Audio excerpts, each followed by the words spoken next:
নমস্কাৰ, মই চেনেলৰ অন্য এটি ভিডিঅ'লৈ আপোনালোকক সকলোকে স্বাগতম জনাইছোঁ। আমি কেইটামান দিন আগতে যন্তৰ মন্তৰ গৈছিলোঁ, তাৰে ভিডিঅ' বনাই দিছোঁ। আহক ভিডিঅ'টো একেলগে চাওঁ।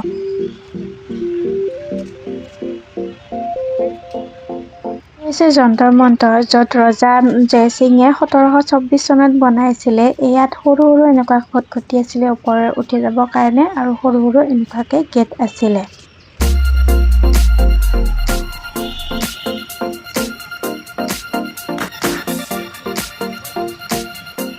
যন্তৰ মন্তৰ পিছফালে আপোনালোকে দেখিবলৈ পাব এইটো এটা আছে যন্ত্ৰ, য'ত খটখটি আছিলে আৰু এনেকে ওপৰলৈ উঠি যাবৰ কাৰণে, উঠি যাব নিদিয়ে বাৰু, কিন্তু এইটো এটা আছে যন্ত্ৰ য'ত গ্ৰহৰ দিশ আৰু স্থিতি গণনা কৰাৰ বাবে ব্যৱহাৰ কৰিছিলে আগৰ দিনৰ মানুহে। ইয়াত ছেম টু ছেম এনেকুৱা আছিলে, সৰু সৰু খটখটি আছিলে আৰু সৰু সৰু এনেকুৱাকে গেট আছিলে। সোঁফালে যেনেকুৱা আনফালে বাওঁফালেও সেনেকুৱা ছেম টু ছেম বনাইছিলে। ইয়াতে গেটবোৰ দেখিছিলে চাগে, সেনেকুৱাকে লক কৰি দিয়া আছিলে।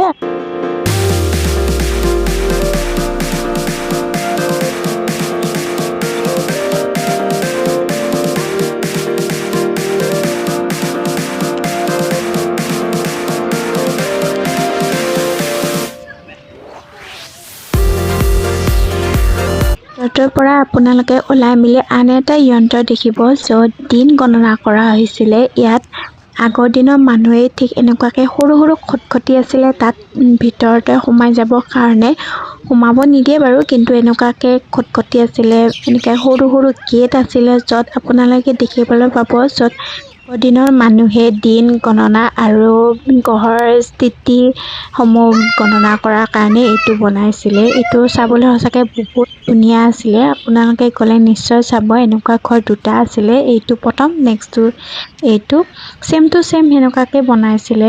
ইয়াত ভিতৰত এনেকুৱাকৈ দিয়া আছিলে, দেখিবলৈ পাইছে চাগে।